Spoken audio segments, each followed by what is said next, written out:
বাহ, আজ তো তোকে বেশ সুন্দর লাগছে দেখতে। কিছু স্পেশাল ওকেশন আছে নাকি? মানে আজকে কি তুই জানিস না? সামনে এতগুলো বিয়ে বাড়ি আর আমার একটাও ভালো গয়না নেই। সে কবে থেকে তোমাকে বলছি। তুমি কি শুনছো? হুম। কেন, কিছু আছে আজকে? আজকে আমার জন্মদিন, তুই সেটাও ভুলে গেছিস? কোথায় আমার গিফট কোথায়? ইস, আমার আর কোনো কথাই শোনার নেই। আমার কোনো কথাই তো তোর মনে থাকে না। তুই আমার জন্মদিনে গিফটটাও আনতে ভুলে গেলি আর আমার জন্মদিনটাও ভুলে গেলি। আমার কোনো সকালাদের দাম আছে তোমার কাছে?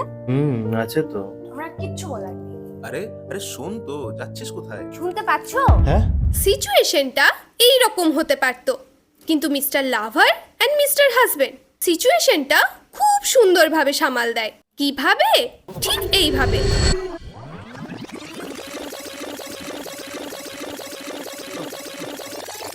আর তারপর ও, জন্মদিন, রাইট।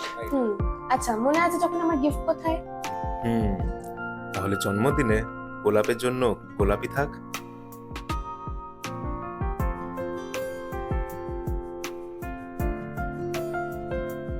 ও মা, এটা আমার জন্য? ইয়েস। কি সুন্দর, থ্যাংক ইউ। শুনতে পাচ্ছো? শুনতে পাচ্ছি বলেই তো। এই নাও, ও মা, এটা কি গো? খুলেই দেখো। কি সুন্দর, আমার খুব পছন্দ হয়েছে গো। বয়স যাই হোক না কেন, দুষ্টু মিষ্টি প্রতিটি সম্পর্কে ভালোবাসা বজায় রাখে চিরন্তন। EC jewellers, golden relationship forever.